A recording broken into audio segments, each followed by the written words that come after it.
Hey guys, you found it. Welcome to the Fearless Pursuit of Freedom podcast. I am your host, Brandon Richards. I'm a real estate investor and avid entrepreneur based out of Flagstaff, Arizona.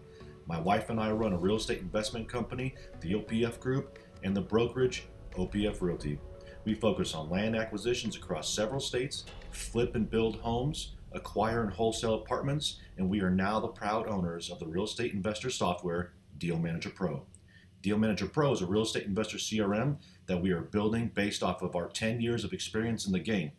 Listen in as I interview the nation's leading entrepreneurs and discuss the monumental battles of business and life. Hey guys, welcome back to the Fearless Pursuit of Freedom podcast. And my guest today is Logan Swanson. I'm so grateful that you had me on your podcast a couple weeks ago, and I'm honored to have you on mine. So Tell us who you are and what you do and why people need to listen to you, man. Yeah, well, don't listen too closely. Just kind of listen loosely, and it might sound intelligent. My name's Logan Swanson. I reside in Dallas, Texas now, but I'm actually a Wisconsin native. And I have a background in restaurant management and construction. And about 7 years now, 2018, I got into land investing.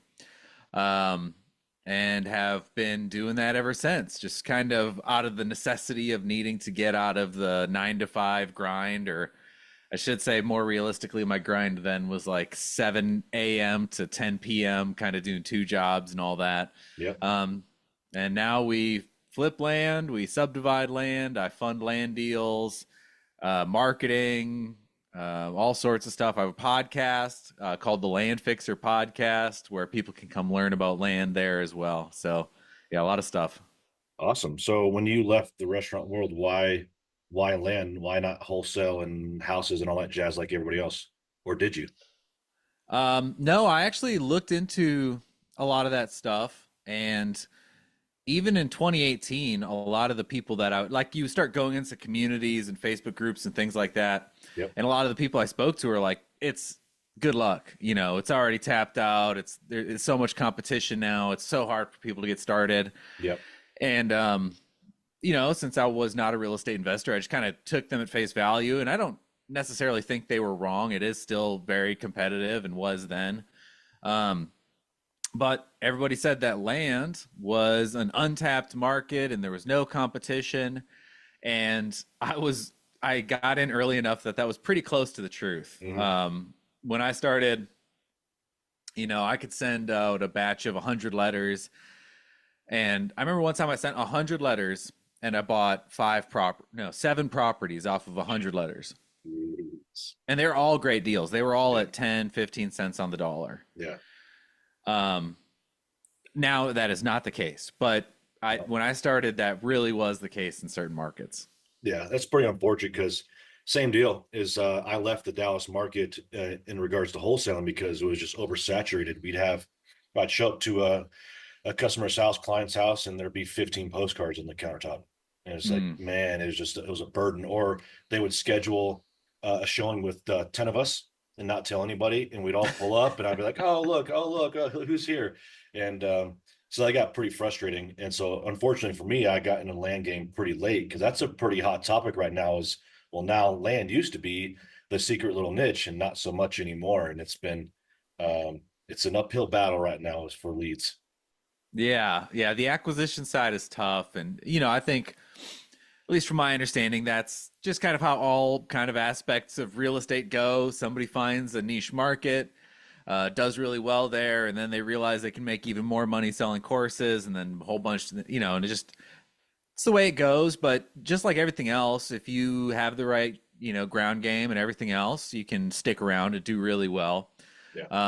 For us, I actually really struggled in acquisitions the last couple of years, to the point where that's kind of why I started my funding company. I was like, I would just rather have 50 companies finding deals that are better than me at it, and I'll fund them. And when we do go find deals, it's strictly stuff that we are offering near market value for, like subdivide plays, forced appreciation plays, so that we don't have the same competition. And then also, the higher the price point, the less competition you have.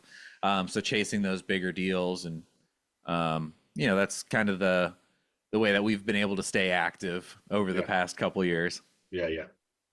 Um, I have a few questions. We're trying to figure out which one's the best route. So, um, you were flipping land, so Mhm. either taking it down, put it on MLS, or wholesaling it, or hoteling it, whichever, however you want to call it. But um, when you were doing that, what made you move into the subdividing?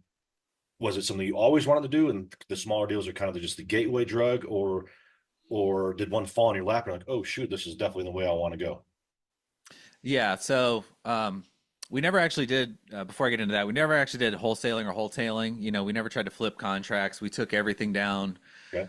either cash or with money partners. But there was kind of a learning arc in our investing since we started in 2018. Really took off in 2019, and then the pandemic days were just ideal. You could buy cheap and sell fast, and we just really expanded. My favorite price point for land was buying around $1,000 to $4,000 lots and selling them for 15 to 20,000. Yeah. Um, and we just started scooping those up, and I got the great idea that I should expand into a bunch of different markets, and I did that. And then we started really diversifying the numbers and types of properties we had, to the point where I looked up one day and I was like, oh, this is madness. Like, as soon as the market slows down, I'm going to be stuck holding all of these properties. Yep. And that's exactly what happened. The sales strategies that I was using were failing. I was trying to like hire people in to sell the land for me, and no one would do it. And I tried paying people hourly and splitting commissions and every sort of structure that I could think of, spending a bunch of time with people and trying to train them into sales. And ultimately, I was very unsuccessful at training other people to do it. Seems so easy and natural for me, which is get on a call and close a sale. So because of that, the market slowed down and I was stuck holding. I mean, at one point, somewhere like 70 to 80 properties that I just couldn't really sell. Or if I did sell them, I had to sell them on terms, and I didn't like that because cash flow is a big issue in land. Yeah. And I knew that if I sold everything on terms, it was not good, because at that price point, it's really hard to sell those notes. So that's when I was like, it makes a lot more sense for me to take down one big deal and spend a bunch of time subdividing and selling all the properties in a single area, because it's so much more repeatable. Like, you take one subdivision with 15, 20, 30 properties in it, and you build a buyer's list, and all of those you go to the same title company, you utilize the same marketing materials, you use the same broker. Whereas if you're all over the map like I was before, and all these low value properties, it's a nightmare. Every property is different. All buyer pools are different. Your buyer's list does not stack. You can't go back to the same title companies and agents, and it just became very, very unmanageable. So that, and it was also kind of the hot topic. I've been guilty of kind of chasing the shiny object a little bit, but that one is very worth it, and I will be doing that for a long time, I think. Yeah. Awesome. Mhm. And so you're just doing horizontal. You're just taking raw, large parcels, surveying it, subdividing it, and selling them off one by one, or do you do any development at all with them? Right now, the most development we do is all roads, power, Just establish an HOA, put in culverts, things like that. But yeah, nothing vertical yet. yeah. I really want to. This is something we haven't really gotten to talk about, but one, I really, I actually actively sought you out because I'm attracted to your strategy of putting double wides or manufactured homes or tiny homes or something like that on properties, and selling them, because you can dramatically increase the value. It's just difficult to maybe get the money in place, but, or at least that'll be my challenge for the first few.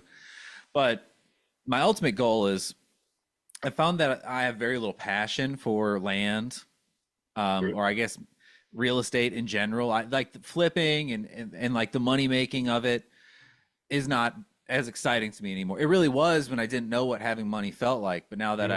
I'm a little more secure, it's much less exciting. So Yeah. now what does excite me is the idea of giving back to my community. And I think one of the ways that we can do that in real estate is by providing affordable housing that's geared towards families. Yeah. Um, and I know when when we bought our home, we were very lucky. We bought right before prices got way out of control here in Dallas. We bought our home eight 8 years ago, and it's more than doubled in value in 8 years. And it's not a nice home. I mean, it's a fine home. We love it, but it's not like a fancy house. So, my thought is I want to be able to build intentional subdivisions um, where there's a central park, a centralized park area, maybe a community garden Mhm. surrounded by 1 acre lots with homes that are intentionally designed to grow with families. So the idea would be to build an affordable sort of like maybe 2 bedroom, 1 bath that is not only designed for an addition, but even has those addition designs that come with it, where Mhm. the gable end of the roof is intentionally directed so you can easily add another bedroom and another bathroom and turn it into a 3-2 kind of as your family grows, Yeah. with plans that are good enough to go hand to the city or Yeah. hand to the county for That's cool. the project. Yeah. So I really like that. I really like the idea of also making those sort of like rent free, like no one can turn those into rentals, and really just have a place in our community where families can go live affordably. Yeah. Remind me where in DFW you're at? So right outside of Dallas in Arlington by the Okay. stadiums. Okay, on the west side. Yeah. Yep. So where you're buying land, obviously it's an easier strategy, and especially in the affordable housing arena, is in Hmm. the outskirts. Um, when I was in Dallas, we lived in Forney, which is probably about an hour from me, roughly.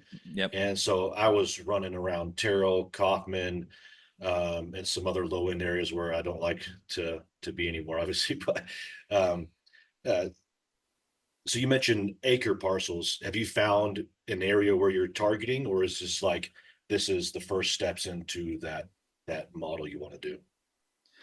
Yeah, so there's a general area that I'm really attracted to, which is East Texas. Like, I don't know if you're familiar with Sulphur Springs Yeah, area. yeah, I really like that area between Commerce and Sulphur Springs. We've done a subdivision there already, so we're very familiar with the locals there and the precincts, and yeah. they're very quaint, beautiful towns. Kind of east of Dallas, it's much prettier in my opinion than if you go pretty much in any other direction. Big pine trees and all that. So that's where I really like. The hard part is all around DFW. There's kind of a water issue Yep. right now where co-ops, like a lot of people don't understand how utilities work. Like if you're in a big city, like the city manages all that stuff. But if you go out into the country, oftentimes it's like a dude that owns the water co-op, and Yeah. he's Right. like that's who you call for all and a lot of these are tapped out. They just don't have capacity to add more taps. This is actually a big problem that a lot of folks that subdivide land have run into, where they'll go and subdivide properties and then go apply for permits for water, Mm, and they're like, "We don't have any," and they're like, "What?" ouch. Yeah. um, but I think what I might have to do, and I've researched this a little bit, and I've talked to some drilling companies, is I might have to put in a communal well Yeah. where you put in a high capacity well with a water tank and you build the infrastructure for the community. Yeah. Um, the hard part is doing all that affordably and still making them affordable properties. Right. So, kind of the sweet point I really want to get to is under like 175,000 Yeah. for 1 acre with a home on it, um, and access to some community amenities. Yeah. So to do something like that, you have to really have the full story together, and that's what I'm working on right now.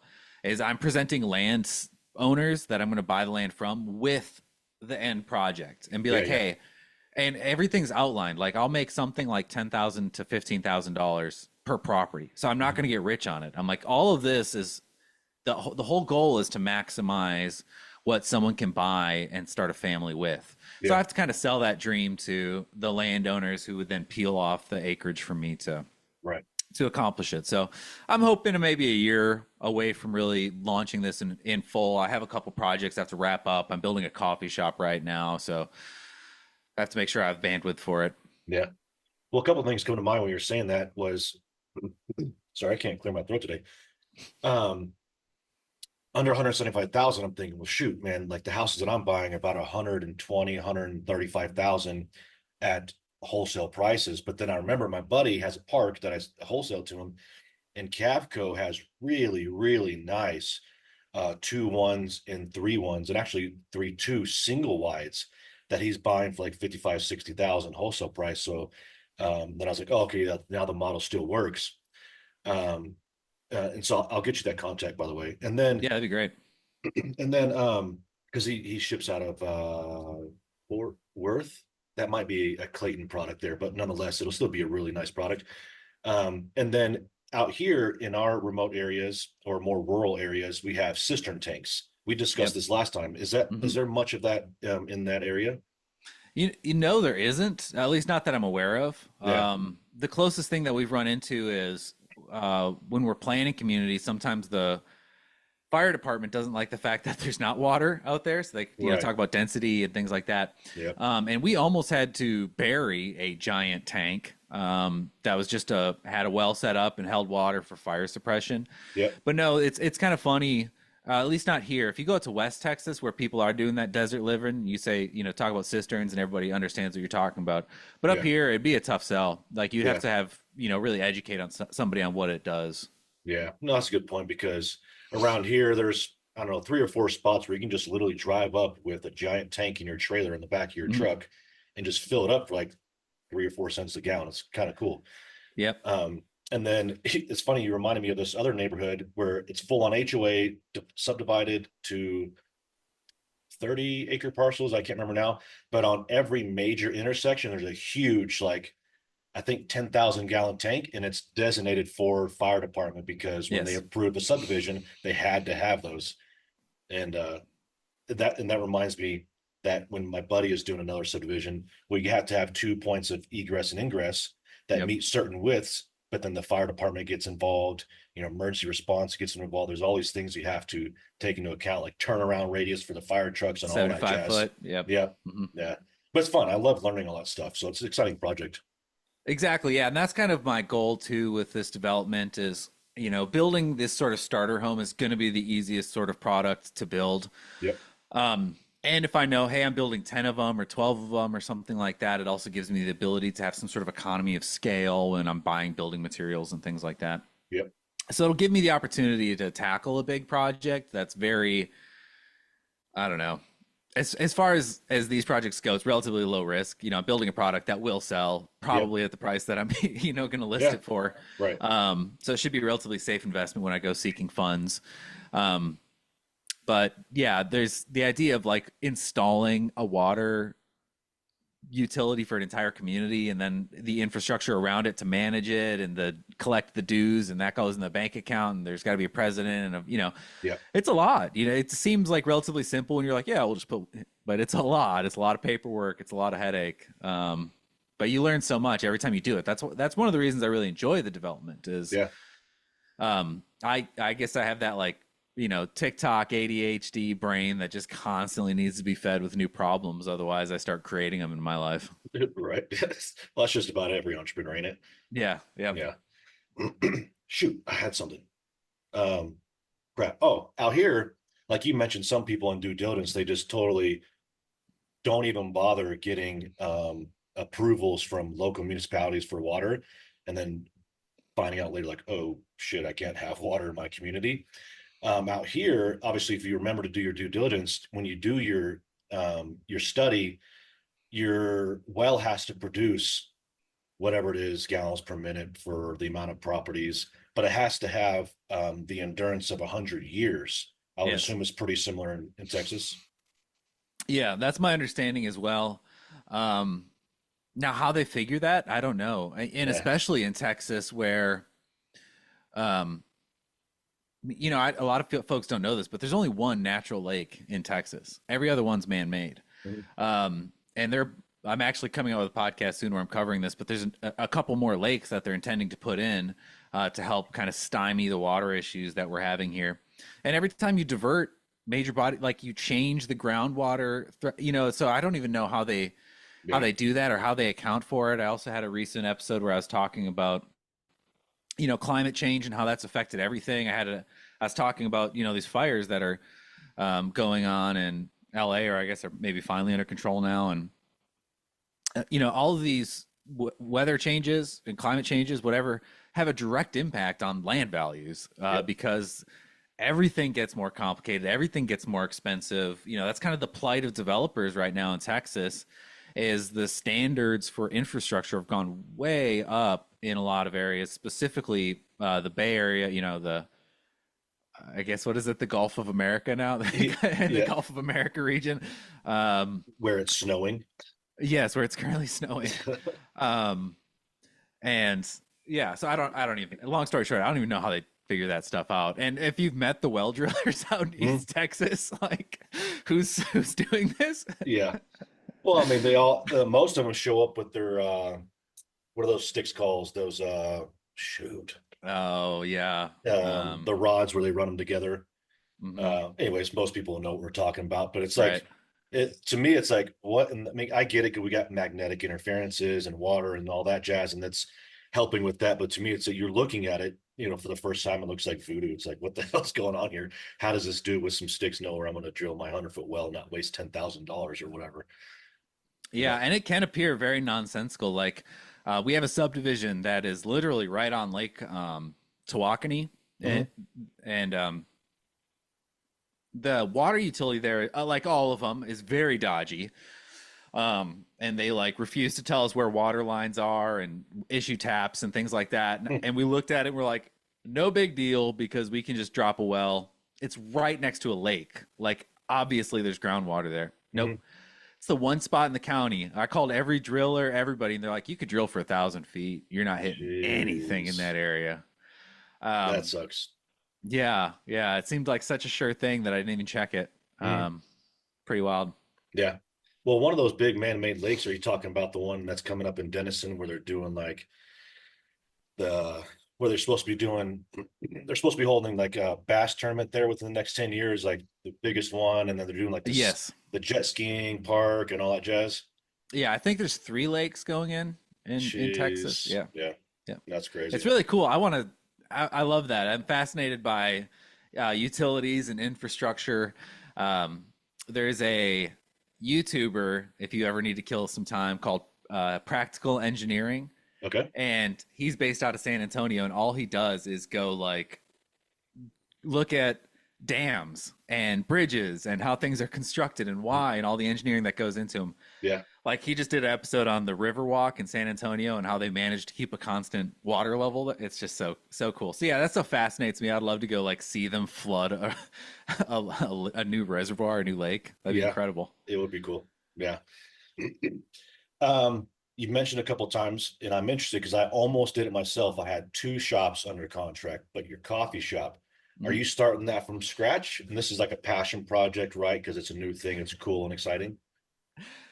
Um, so yeah, it's kind of a funny story. Since we became self-employed, my wife and I, for the first couple of years, went back and forth on whether we should have an office, like somewhere, Yeah, and yeah. we just never ended up doing it. So of course, we're like those bums that just go work at coffee shops. And there's one that we frequent just down the road from us that my good friend runs called Inclusion Coffee. And one time, about 3 years ago, almost, he came in all excited one morning, ran up to me, and he's like, "I had a dream that you and I opened a coffee shop together, and it was amazing, and I loved it. And hey, do you want to do that?" And I was like, "Yeah, sure, why not?" So we've had a couple stops and starts, almost signing leases, and then having issues with the landlords and wisely backing down. But yeah, a few months ago we signed a lease, and we've been in permitting now.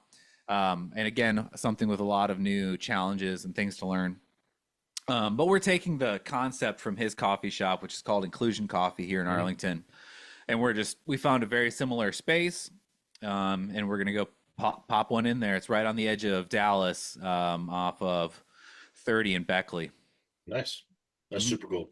Yeah, my buddy and I, we both been in real estate about the same amount of time. We both kind of go down the same rabbit holes and chasing the same similar squirrels and stuff. But um, I don't know, 2 years ago roughly, we were like, dude, we love real estate. It's kind of a roller coaster, rat race.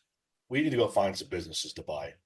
And so he went off and ended up buying a restaurant, and that was kind of his passion project. And we're looking at other things for him now.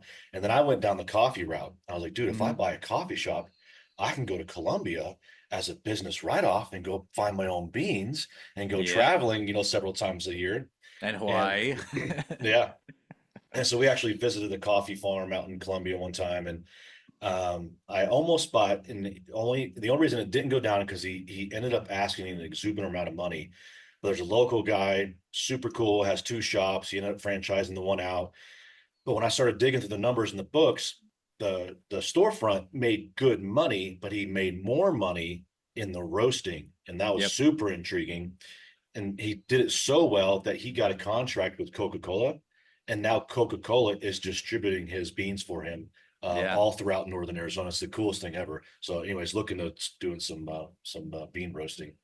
Yeah, that's kind of our long term. Our goal is to try to get, 4 or 5 shops open here in DFW and then set up our own roasting operation as well.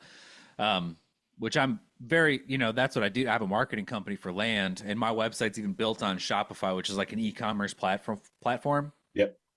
So I think it'd be very easy for me to spin up and market coffee brand as well. Yeah, that'd be cool. Mhm. And do you want to franchise those units or keep them all like No, a keep them. corporate owned? Yeah, keep them all. I don't think um, my partner and I don't think we would want to hand it off at any point to anyone other than our kids. And if they don't want it, I guess we may sell at that point. But Yep. the whole goal is to stop having to be in the flip cycle. It's like, Yep. okay, how can I take real estate money and put it somewhere? And a lot of the folks that I've kind of looked up to in my career are those business owners and real estate investors that do both. Yep. And that seems to be the most stable because some years the real estate's up and some years the other company's up. So yeah, I think with each shop you can increase your monthly income by like anywhere between 2 and 10 grand depending if it's a good month. Yeah. So if we have 3, 4, 5 of those, it's like, what am I going to worry about anymore? I'm not one that's driven to be rich or just accumulate a ton of money. I just want to get to the point where we're free, like completely Yeah. free, like Right. no debts and we're traveling and our kids, we already have most of it, honestly, but just a little bit more, I think, and we'll Yeah. be pretty much happy. And it's all passion projects from there. Yeah. Yeah. No, that's awesome. That's pretty similar to us. I'm at my house. I don't want to be any more than say 1,800, 2,000 square feet. Nothing bougie. I just want to, 5 to 50 acres in the woods of Alaska and just be living my dream. And yeah, like you said, not running the rat race of this real estate game. And that's why we got in the land notes. That's kind of been our nudge to get into the more passive side of it. But to your Yep. point, having running in multiple businesses, one or multiple and in two different realms is really a game changer when it comes to building wealth and financial freedom. Yeah, and it also just kind of takes the edge off. When you're just in real estate, you kind of feel like if I slow down or like Yeah. there's also that feeling like if the market changes or you're talking about land notes. I have a lot of notes right now that are, land contracts or contract for deed. Yep. And there's states that don't allow that at all. Yeah. So Texas could pass a law that says, hey, those are all in what my whole business is upside down overnight. Like Yep. in real estate, a piece of legislation, the wrong governor, that can just completely change the dynamics of the way you live day to day. So getting into something more stable like coffee is Yep. just, it's a no brainer. I don't have to be the best at it. I just need to be pretty good at it. And luckily, I have a partner who's already very successful with it. Yeah. No, that's sweet. No, I love the game plan. Mhm. Um, well, before I forget about it, you said Sulphur Springs. This is like 30 minutes ago. But when I was living in Texas, I was getting my pilot's license out of Mesquite, Texas.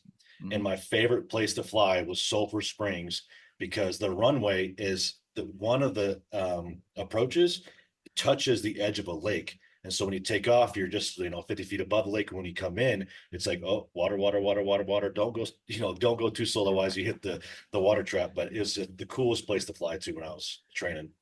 Yeah, that's funny. I saw you post some footage the other day of you flying. That's really cool. You'll have a Yeah, lot of fun up in Alaska. Are you gonna get like a water boat or something like that, or man. water plane? Yeah. So I was saying I don't want a nice house, but I like my toys. So I've Yeah, got a plane that I kind of mess around here, which I'm undecided if I'm going to bring it up there or not. But I definitely want a tailwheel plane so I can go land on like little remote islands and beaches yeah. and all that jazz. and definitely want a ski plane so I can put the floats on there and land on a lake or, in front of a glacier and all the cool stuff like that. And then my next goal is I've already got my pilot's license. I'm going to work for what's called an instrument rating so I can just be more proficient. But then my rotor rating, because I've flown 1 hour in a helicopter and it is just amazing. And Oh, obviously I bet. you can land those anywhere, obviously. So yeah, be super cool. But Oh yeah. Oh yeah. You see some incredible stuff in Alaska with a helicopter, I bet. yeah. The last time we went out there was shoot, August, September, whatever. This time of year, we paid a guy with bush plat to fly us to a glacier about 20 minutes away, dropped us off for the full day, and it was just like the coolest experience ever. Nobody's around, quiet, nature, clean air, just like serene beauty. It was awesome. Yeah, that's incredible. Yeah, I'm Yeah. super jealous. Yeah, I think when my kids are a little older, I have a 10, 8, and 6-year old. So we need like another 4 or 5 years for them to grow up before we start taking some of those big adventures with them. Yeah, mine are out. My oldest is turning 19 in what's today, 22nd, so about 20 days. And Yeah, so you got that freedom. yeah, so that's kind of nice. So let's talk about your funding company. You started that because you saw the need, you saw another revenue or avenue of revenue, whatever I'm trying to say. But we talked about it on your podcast where somebody like you that's been in the game, knows the game, having a second set of eyes. Let's talk about the funding and having somebody like you on your side to get another set of eyes to kind of help you, not necessarily with the full on due diligence, because I know you don't want to be doing all of that, but you're underwriting a deal to ensure that both parties win. Yeah, I mean, right. Yeah, really the main onus for me starting the company was just how I don't want to say predatory. The rates at which I was paying for JV partners back in the day was just rough. Yeah, And it still kind of is. especially in land. Like, yeah, especially in land, like because and there's kind of a good reason for it. I understand it now, being on the other side. But when I Yeah, was, searching for someone to fund deals with me and giving away, 50% of the profit, um, it sucked. It kind of kept me from growing at certain stages because it's like, okay, well, you deduct all my acquisition costs and this and that, and it's like, well, I'm not getting rich. I'm keeping the lights on, but I'm not getting rich with yeah, these. So I initially started it to try to provide an affordable alternative to everybody. And I kind of have, like, when we started, our profit share rate was at 30%. So, and it went up 5% every quarter that we had the money out. So yeah, after, month 4, it's 35 and so on and so forth. And I learned that that is unsustainable in a slow market. And there's a mm, reason why people charge so much money. And that's kind of what happened. We hit a slow market. We had some defaults. We had some properties that we sold at a loss, which was crazy. I've actually never lost money flipping land, but I've lost money funding land wow, because kind of what you were saying. Like, yes, I'll get my eyes on a deal, but I ended up, instead of trusting my gut, or really my partner's gut, who just wants to kind of say no to everything, mm, that's kind of where he starts. Um, we ended up getting into a couple deals because we were sold by the local agent or broker, who's like ran the comps and explained to us why this one's so valuable, or this mm, market's incredible, or you'll have no problem selling this property. Um, Mixed that with a couple complications, we ended up losing some money. And since then, we've it's good because we were talking about being in a new field, and funding land is not the same as flipping land because you're now like a financial service, and the way that you look at your metrics is different, and the way that you look at your capital is a little different. And um, so yes, the value does come from having somebody else approve and underwrite your deal with you and say like, yeah, this is for sure good. But also you just get to learn from their experience. yeah, Like starting out listing prices. A lot of people just start as high as possible or high as they think they can get, and that actually has negative effects. yeah, So sometimes I'll talk to somebody and be like, "Hey, I know that you think you can make $10,000 more if we start at this price, but I'm telling you, you want to be the cheapest property in this market, or whatever." So you get the experience as well of right. that. And we manage the transactions, so people can just literally bring us a signed contract and go to marketing. We'll handle everything else. Oh, nice. Yes, there's a big value there. And on top of that, we also are pretty flexible in terms of most flipper or most funding partners will not do anything that's challenging or unique. And that's kind of where we like to live. The Hmm. standard flips where you're just doubling your money on some vacant square of land somewhere are tough. Like you just really don't see a lot of those. So where a lot of the money is being well deployed is in like complicated title issues or things that need some sort of appreciation or some light improvements or subdivision or run a road or things like that. And Hmm. most funders don't want to touch it. Right. The whole goal of getting into funding is to not have those complications.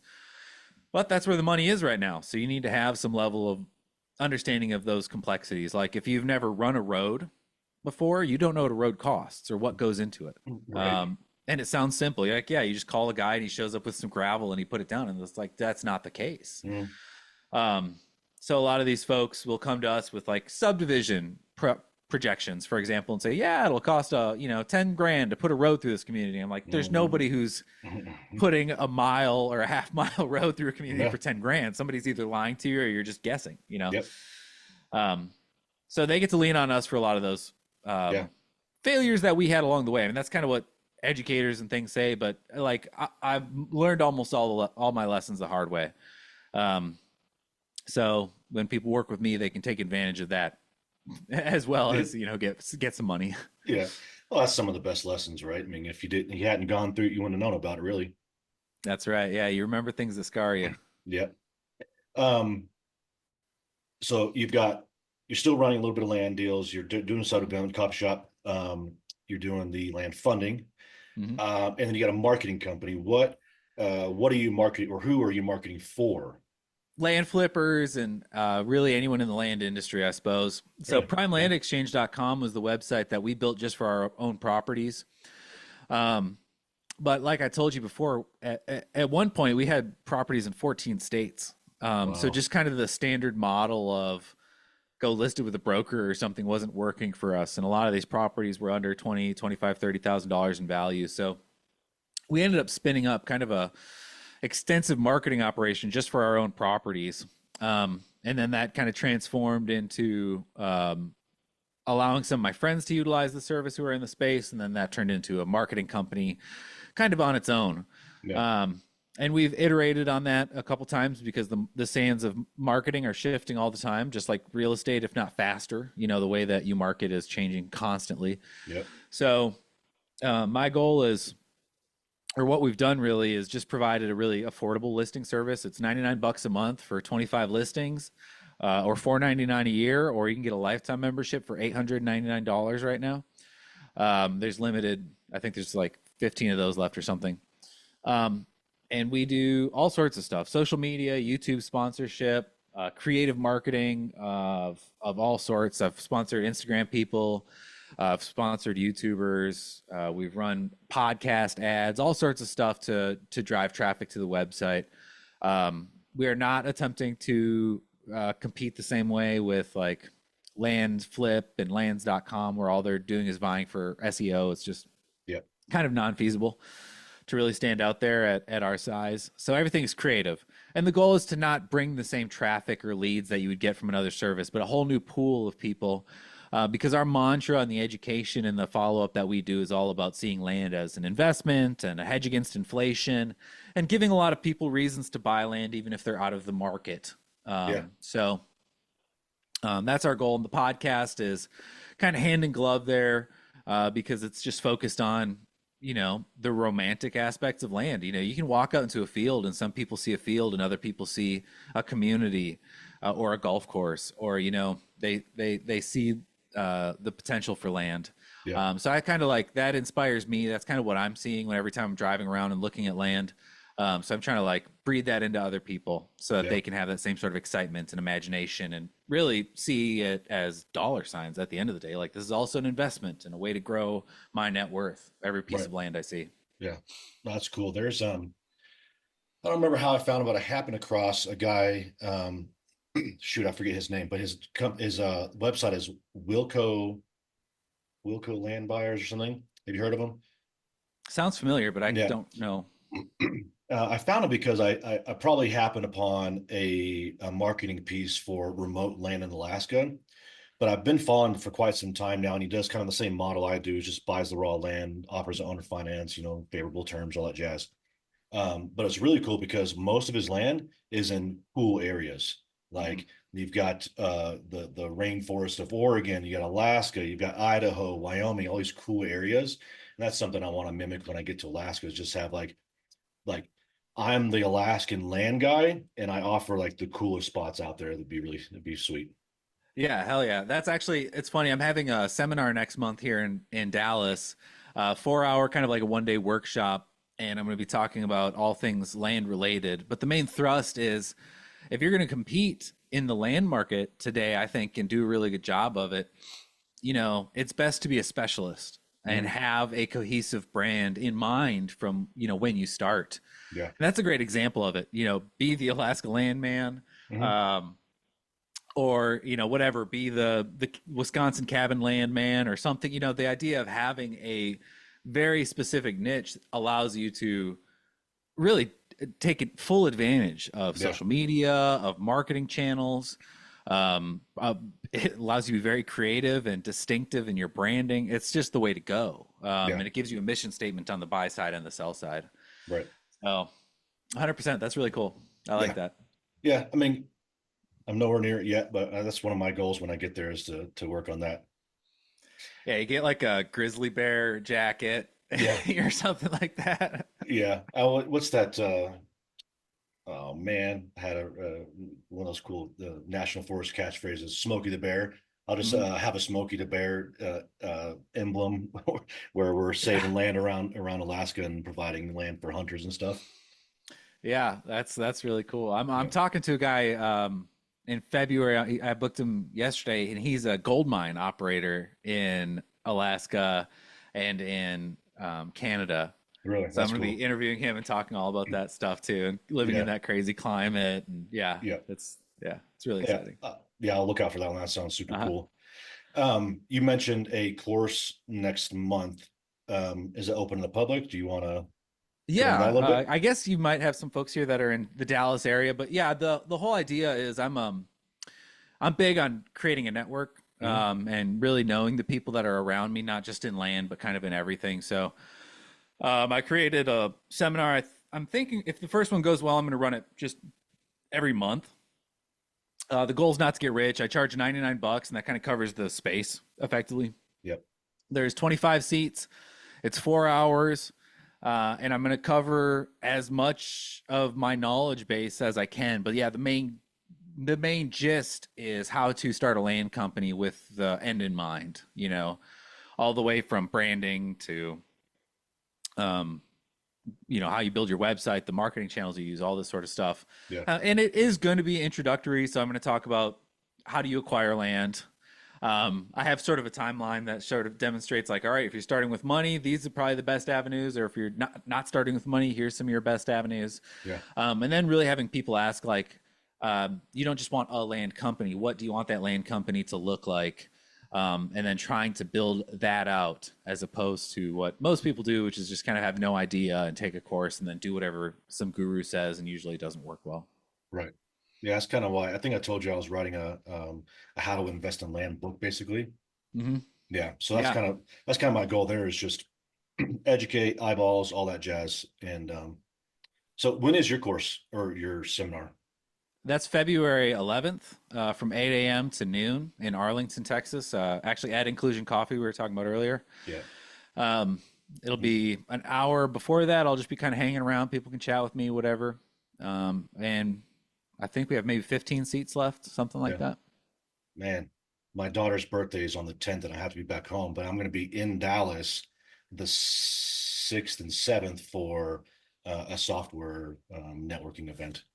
Oh, sick. Well, let's get whatever coffee, Yeah. something. Yeah, I'll be around. It's I don't remember where it's at, but it's in Dallas. I'll be around you. I mean, just Arlington's what, 25 minutes from Dallas, or at least Grapevine. Yeah, and we work in Dallas all the time, so I just meet you Yeah, there, whatever. Yeah. cool. Yeah. Well, man, if somebody wants to reach out to you, learn about your money program, or get a hold of your seminar, what's the best way to reach out to you? You can just email me at thelandfixer@gmail.com. You can check out most of my stuff if you go to the Land Fixer or TheLandFixer.com. That'll bring you to website with the podcast and links to everything. But yeah, just send me an email if you want to connect, do deals. I partner with people who own land themselves that they think could be developed, and I either show them strategies or partner with them to develop, subdivide land, things like that. So, Oh, that's cool. That's really cool. So a non real estate professional, just a general, just an average retail owner can reach out to you and learn how to parcel off a part of their property. yeah, or like, how do I sell my land for 110% of retail value? Yeah. But you call me, because Yeah. what we can do is you can bring the land, we create a JV structure, I improve the land, sell it for you, and then you collect, over the course of 9 months above retail value for your property. Yeah. Awesome. That's super sweet. Yep. Well, cool, man. I appreciate you coming back on on mine because I was on yours, all that jazz. Yeah. But I appreciate it. It's been awesome. Until the next time, man, I appreciate it. Cheers. Thanks. Appreciate it. Hey guys, hope you enjoyed today's content. I want to thank you all for listening in. And as the great Les Brown stated, if you are not pursuing your dreams, you are literally committing spiritual suicide. We'll catch you on the flip side.